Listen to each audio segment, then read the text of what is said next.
Hello, Blazers. Welcome to episode 115 of UAB Green and Told, original debut Monday, January 15th, 2024. This podcast gives us a chance to share stories from members of the UAB community. Take a listen back to past episodes at alumni.uab.edu/greenandtold on Spotify or the Apple Podcast app. And while there, leave a written review so more alums can discover us. I'm Greg Berry, a UAB alum and Director of Communications in the Office of Alumni Affairs. The Hearn family has had a long history of being connected to UAB. On episode 45 of the podcast, Dr. Joel Hearn talked about composing the UAB fight song as a postgraduate student. Today, we're talking to his nephew, Thomas, or Tom Hearn, a man who owns 2 degrees from UAB, but beyond that is the other Thomas Hearn, Dr. Thomas Hearn, an administrator who would become one of the longest tenured presidents at Wake Forest, and someone who has always remembered his roots in Birmingham. My father would say that his time at UAB was the most sort of fruitful for him as a young educator because so many things were being started. And as the younger Tom Hearn will share, his father played a role as an advocate of college athletic reform. And as part of the Knight Commission of Intercollegiate Athletics, he knew long ago where college sports were heading. Early on, he was saying, colleges and universities are not going to be able to stand up to the big time money, which is really driving a lot of the changes that we're seeing now. I don't think he thought he had answers for it, but he was asking, the questions. Plus, we'll learn more about his son and how he was consoled by a former UAB hospital COO in choosing his ultimate career path. Said, Tom, if you really get serious about this sort of joint public health MBA program that UAB has is really sort of cutting edge. And so that's why I decided to come back and do that when I graduated from college.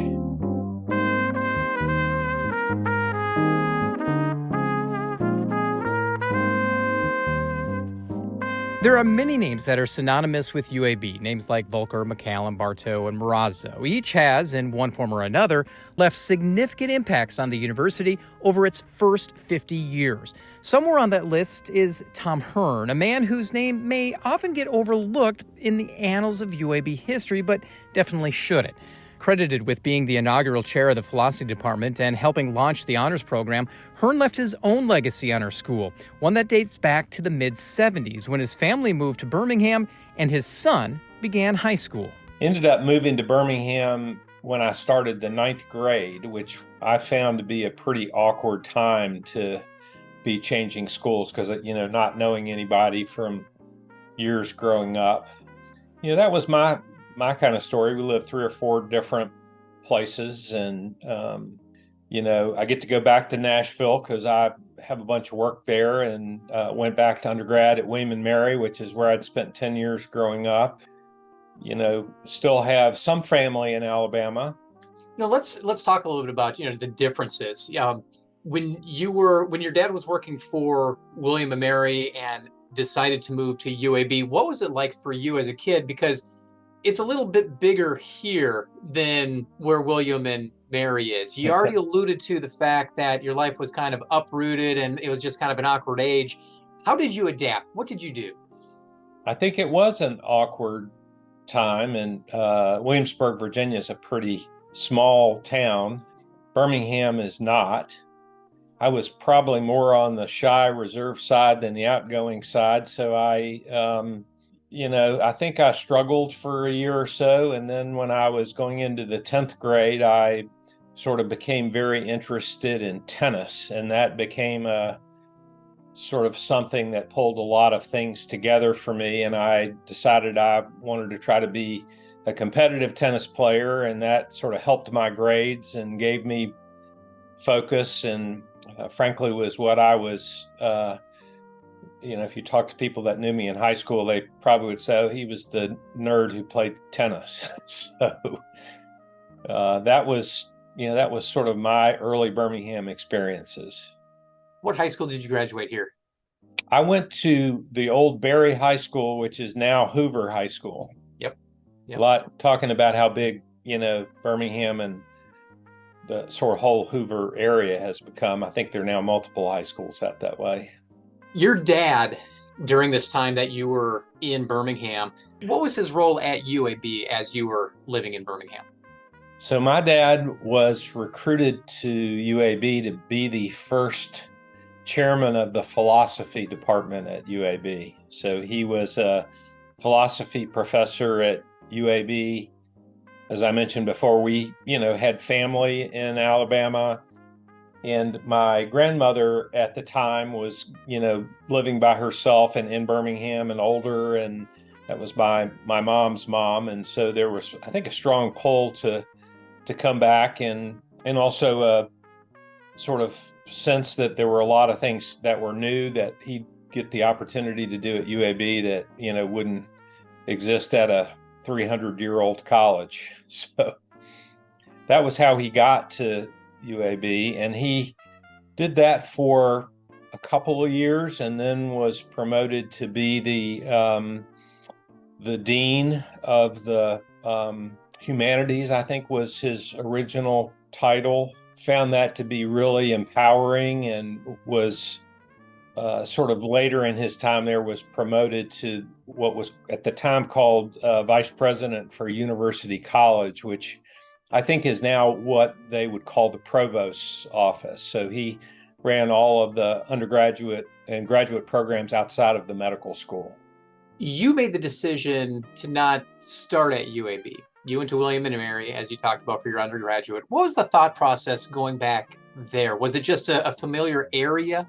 That's not accurate. I think I may have mentioned to you, I was on the first recruited tennis team at UAB as a freshman. So I played tennis at UAB as a freshman, and then sort of decided that I wanted a more sort of traditional kind of college experience, and then I transferred to William and Mary. So I spent 1 year at UAB and 3 at William and Mary.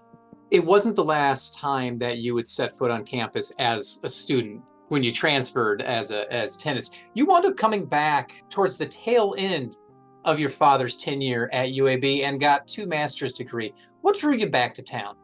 Well, like a lot of college students, when I was a senior, I had no idea what I wanted to do. And UAB obviously has a big and well-known sort of medical enterprise. And so when my father and I were driving back to Williamsburg for my senior year, we stopped in Charlotte, North Carolina, where I now live, and had a meeting with a guy by the name of Harry Nurkin, who was a longtime COO at UAB Hospitals and came to Charlotte to run the what was then the Charlotte Memorial Hospital, which is really now Atrium Health, and one of the probably top 10 largest health systems in the U.S. And ended up talking to him about hospital administration. And of course, he had spent a lot of time at UAB and said, Tom, if you really get serious about this sort of joint public health MBA program that UAB has is really sort of cutting edge. And so that's why I decided to come back and do that when I graduated from college. And you overlapped just for a short period of time before your dad left. That's right. To Wake Forest. That's right. To become president. And he spent several decades as president of Wake Forest. How influential was his time at UAB in what he was able to accomplish at Wake?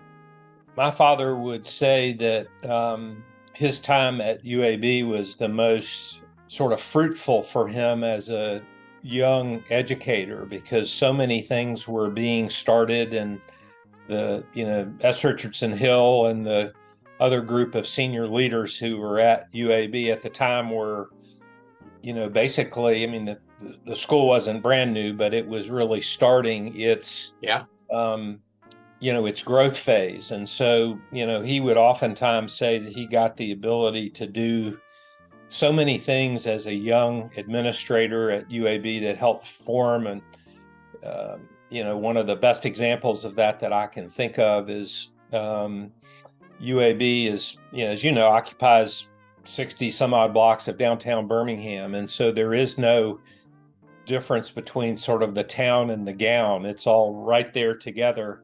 And when my father went to Wake Forest, that was one of the strategic things that that the Board of Trustees at Wake wanted, was tighter ties between Winston-Salem and Wake Forest, which was something my dad had spent, 5-6 years working on at UAB, just as part of his normal work. The other thing that, he talked a lot about was the creation of what was then called UAB Special Studies, which was all of the programs that UAB developed and has for, older adults who want to come back to college, or, special circumstances that that folks in Birmingham who might need a class or two could figure out a way to take. And I think that was something that there was a gentleman who worked with my father at UAB, John Anderson, who came with him to Wake Forest, who was sort of the long time, along with my father, sort of what I'd call him as sort of the inside person who ran Wake Forest internally on a number of, building and operations kinds of issues that allowed my dad to spend a lot of time sort of outside the university and also on sort of academic matters. So a lot of ties, as I mentioned to you before, between Birmingham and Winston-Salem and Charlotte. Jim Woodward, who was the dean, provost who followed my father, came to UNC Charlotte and was the longtime provost there. As a student, even though it was just with master's degrees, I'm sure that you got asked a lot, hey, what's your dad do? What does your mom do? How did those conversations go with your peers? Because here you are when you were starting your time getting your master's at UAB, and your father was one of the top leaders on campus. I don't really have any recollection of that. Like most graduate students at UAB, I was working full-time and I was going to class. The MBA program at the time, I think, met once a week from 6 to 10. So everyone was coming in after work, and I don't remember, we were all sort of heads down, doing the work, and had an apartment off campus because there was very little on-campus housing there at the time.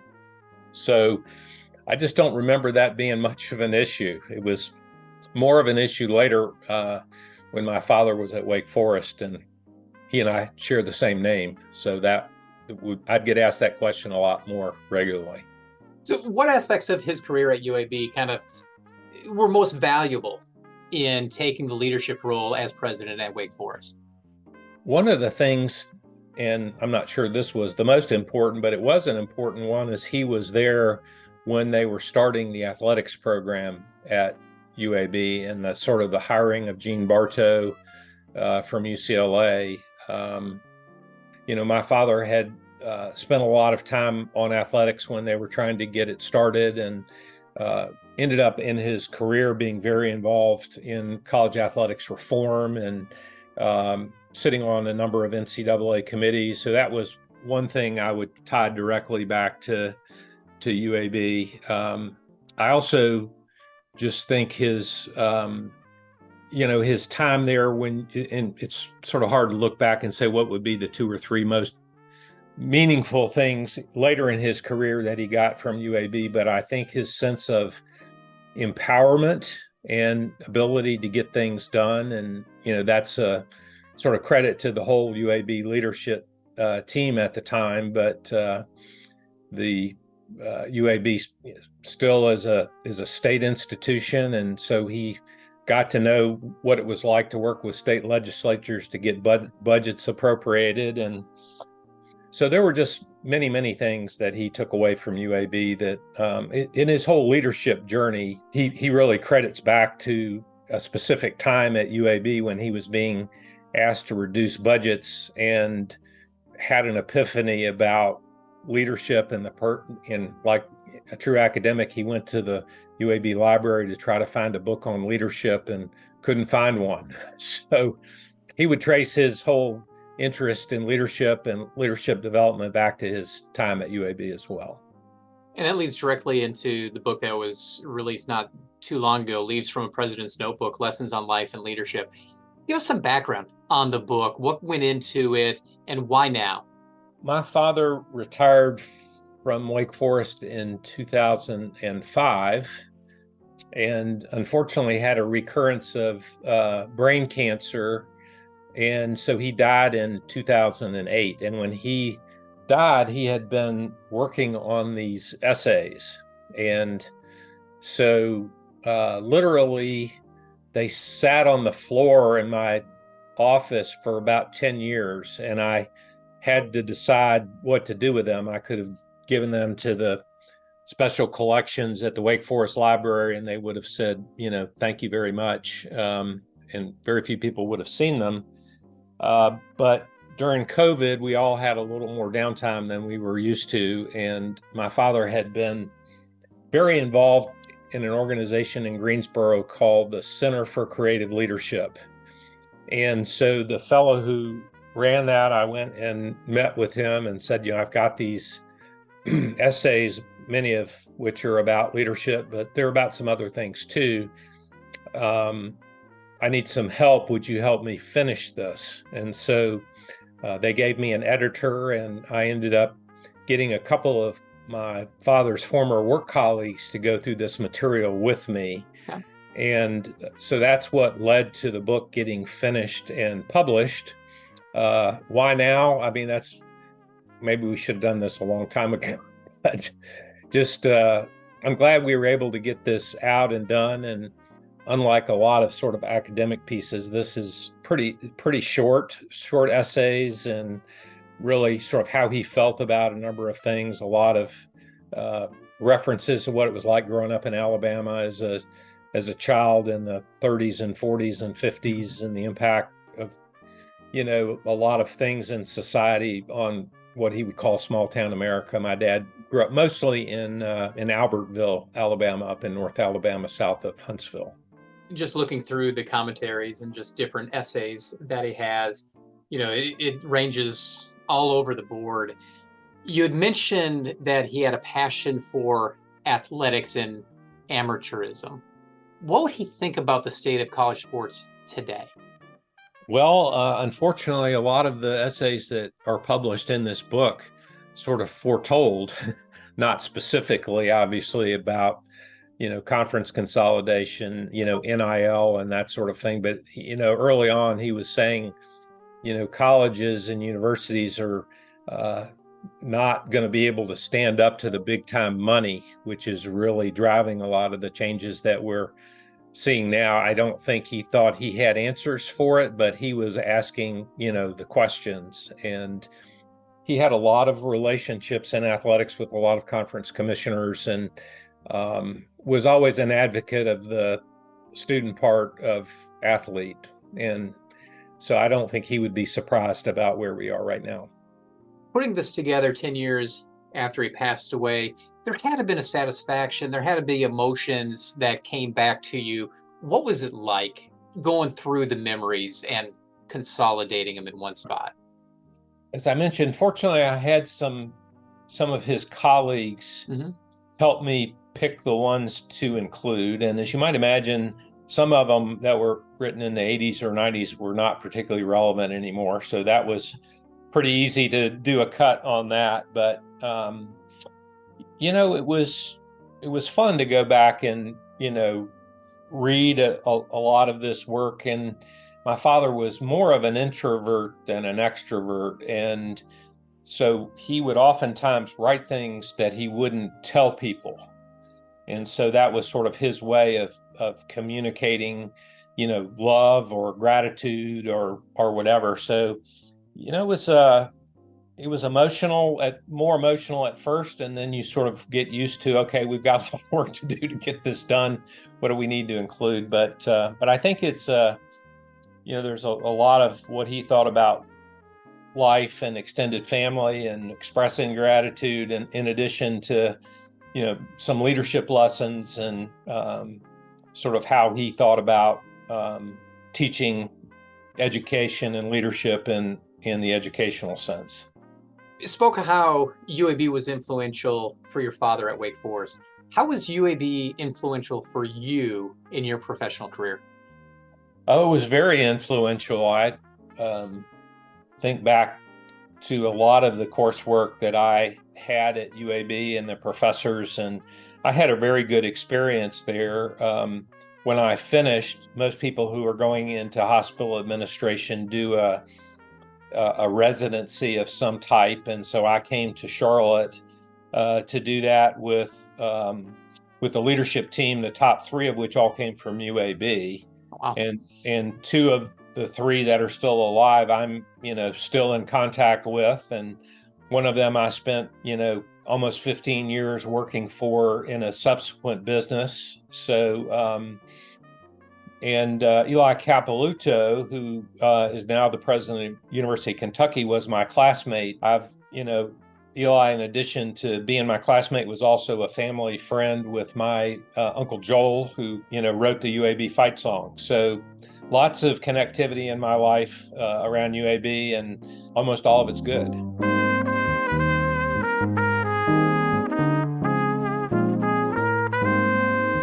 That's Thomas Hearn III. Hearn is a two-time graduate of UAB, earning his MBA from the Collat School of Business and MPH from the School of Public Health in 1984. With more than 3 decades of healthcare leadership experience, Tom is a partner at FCA Venture Partners in North Carolina. As someone who grew up around UAB, Tom definitely has an idea of what it means to be a Blazer. I think it means to be bold, and I view that as UAB was very empowering in my life, both from an educational standpoint, but from an entrepreneurial standpoint. UAB's done a whole lot of things. I've worked my whole career in healthcare, and there's so much entrepreneurial healthcare in Birmingham coming out of UAB that it's not unusual, during a year for us to see 3 or 4 companies or ideas. And I was on a call less than 2 weeks ago with a cardiologist from UAB who's, working on some new idea. It's one of these schools that I think about as being very progressive and doing a lot of really interesting and neat things. Be sure to check out past episodes of the UAB Green and Told podcast. Listen in at alumni.uab.edu/greenandtold. Have a story to share or know someone who does? Email greenandtold@uab.edu. Finally, be sure to follow us on social media. Just search UAB Alumni on Facebook, Instagram, and Twitter. Thanks for listening, and until next time, go Blazers.